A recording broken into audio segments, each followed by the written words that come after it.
Joining us to talk about the repercussions of all of this in studio, we're calling again on Javier Manjarres, the editor of Shark Tank. Javier, establishment guys have money and organization, and what we're learning in these Senate races, at least, that money and organization has topped the grassroots ability. Yeah, but that's always been the case. Look what happened in 2010 when I could raise my hand. Right, I know. right in your case. But look what happened in that Senate race between Senator Marco Rubio and Charlie Crist. Now that was an open seat, and the establishment got behind Charlie Crist. But at the end of the day, Rubio's message resonated more with Americans, and again, it was a slugfest. And both sides were able to raise money, as opposed to some of these races. Well, yeah, I would just take polite exception on the Florida race. Although you were here on the ground, as one who watched with more than casual interest, we should point out that Governor Jeb Bush got behind Marco Rubio. Actually, he didn't. He did not. He never endorsed Senator Rubio. Well, the fundraising was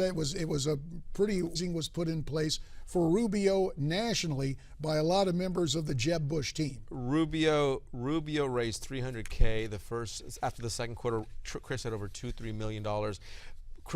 Jeb Bush had a hand in it, but he cannot be given the credit for what happened. This was a grassroots effort. A lot of people that were supporting Rubio were not part of the Jeb Bush apparatus. Well, the fact is Rubio won, and here I am gainfully employed on Newsmax TV with what went on in Arizona.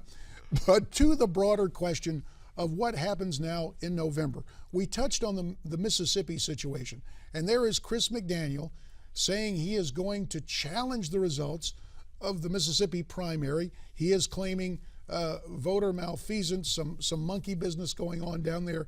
As I understand it, the Missouri Republicans are in charge of their own primary. It's not the state of Mississippi. Right. So do you expect Mississippi Republicans to really conduct an investigation on this? I think they're already conducting it. Again, it should be left to the people. If that's the case, how it is in Mississippi, why not? I mean, I'm all for it if there's full transparency, right?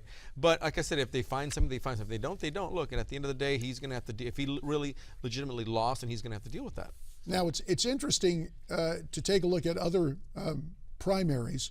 Last night in Michigan, you saw an incumbent, Congressman Benvolio, lose his primary.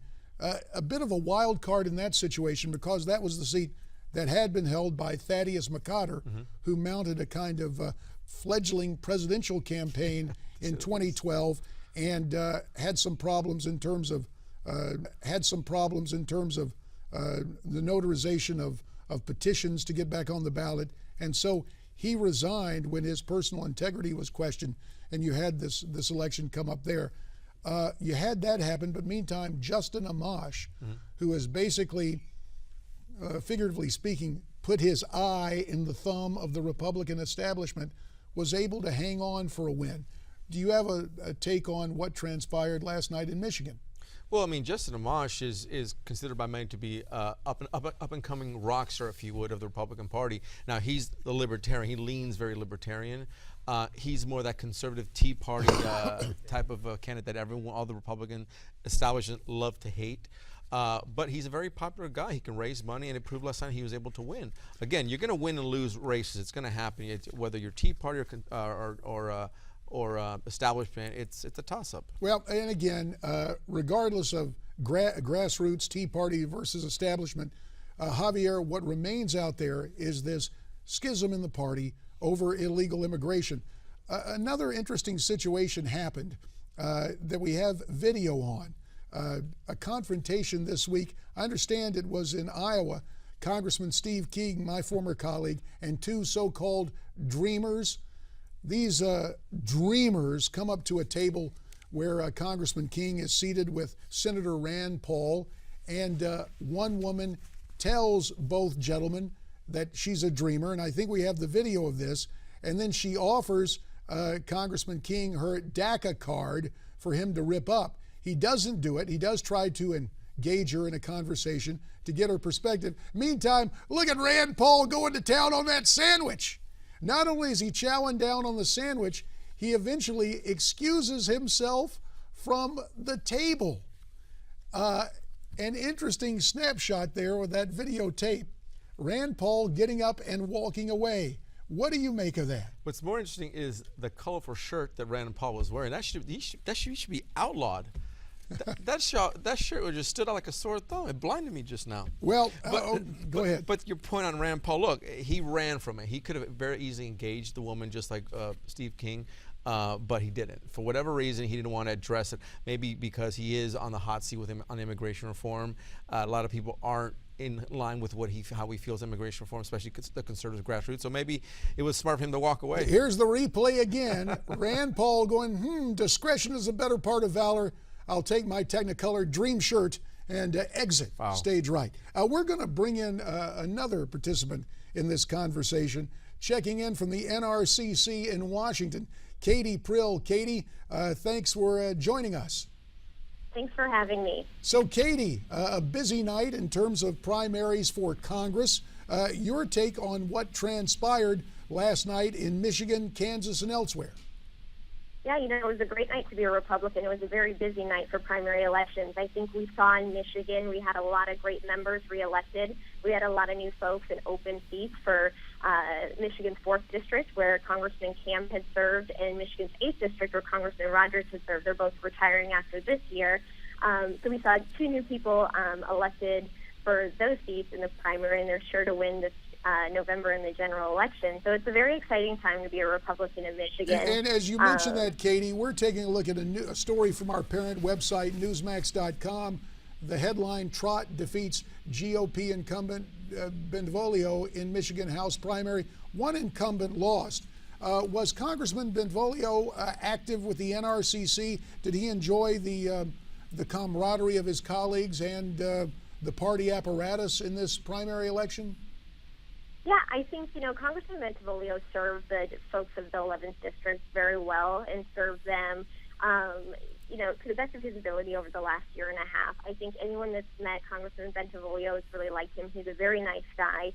And unfortunately, the guy running against him put over $2 million into this race and had a very aggressive campaign operation. So I think, at the end of the day, we know campaigns do matter.